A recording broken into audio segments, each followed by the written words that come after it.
দিনটা ছিল শুক্রবার। সেই দিন আমাদের বাড়িতে ছিল ছাদ ঢালাই। একটা ছোট্ট স্বপ্ন আবারও পূরণ হলো। চলো প্রথম থেকে দিনটা শুরু করি। সকাল সকাল ঘুম থেকে উঠে গিয়েছিলাম, কারণ সকালবেলায় কিন্তু চলে এসেছিল আমাদের বাড়িতে মিস্ত্রিরা।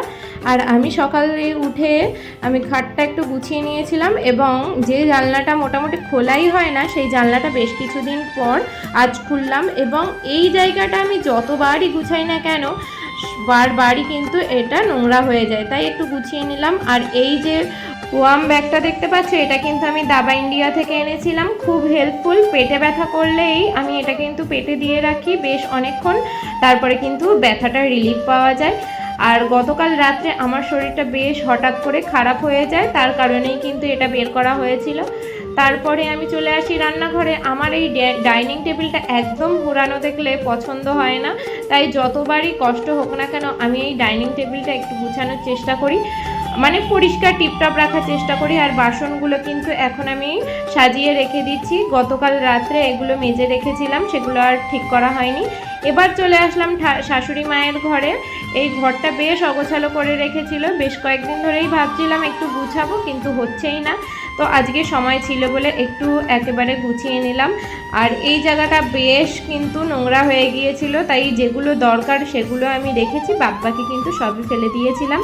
তারপরে খাটটা ঝেড়ে আমি একটা মাদুর বিছিয়ে দিয়েছিলাম, কারণ এই ঘরটা সবাই মিলে বসার কারণে শুদ্ধ পুড়িয়ে যায়, মানে পুরো বিছনাটা গন্ডগোল হয়ে যায়। আর এই দেখো আমাদের বাড়ির কিন্তু একটা নতুন সদস্য কিন্তু চলে এসেছে, এ হচ্ছে মিঠু। আমার শাশুড়ি মা খুব পছন্দ করে এগুলো পুষতে। আমি কিন্তু একদমই এগুলো পছন্দ করি না, কারণ আমি মনে করি কাউকে যদি বেঁধে রাখা হয় তার খুবই কষ্ট হয়। যদি আমাকে বেঁধে রাখতো তাহলে কিন্তু আমারও খুব কষ্ট হয়। যাই হোক, ওর নাম কিন্তু আমি মিঠু রেখেছি। আর এই তারপরে চলে আসলাম গতদিনের জামা কাপড়গুলো ভাঁজ করতে। শরীরটা খারাপ থাকায় গতকাল রাত্রে আর এগুলো ভাঁজ করতে পারিনি। আর এগুলো ভাঁজ করে নিয়ে আজকে যেহেতু কোনো রান্না বান্নার ঝামেলা ছিল না, আমি বলেছিলাম আমার বরকে একটু বিরিয়ানি কিনে নিয়ে আসতে, যেহেতু ছাদ ঢালাই হয়েছে ওদেরকেও বিরিয়ানি দিতে হবে, তাই আমি একেবারে কিন্তু আমাদের জন্যেও বিরিয়ানি আনতে বলেছিলাম। মাঝে মাঝে এরকম একটু কিন্তু রান্নার গ্যাপ দিতে হয়, তাহলে বেশ মনটা ভালো থাকে। একটু লেবু জল বানিয়ে নিচ্ছিলাম গাছের লেবু দিয়ে, কারণ মিস্ত্রিগুলো খেতে চেয়েছে তাই। তারপরে স্নান করে পুজো দিয়ে নিয়েছিলাম, এবং পুজো দেওয়ার পরে আমার যা কাজ একটু স্কিন কেয়ার করে নিয়েছিলাম, সাথে শ্যাম্পু করেছিলাম, তাই চুলটাতেও ভালো করে সিরাম অ্যাপ্লাই করে দিয়েছিলাম। এই শাড়িটা কিন্তু অফলাইনে কেনা, কেউ কিন্তু লিঙ্ক চেয়েও না, কারণ লিঙ্কটা আমি দিতে পারবো না। তবে মিশোতে তোমরা এরকম ধরনের শাড়ি কিন্তু 300-350 টাকার মধ্যে পেয়ে যাবে।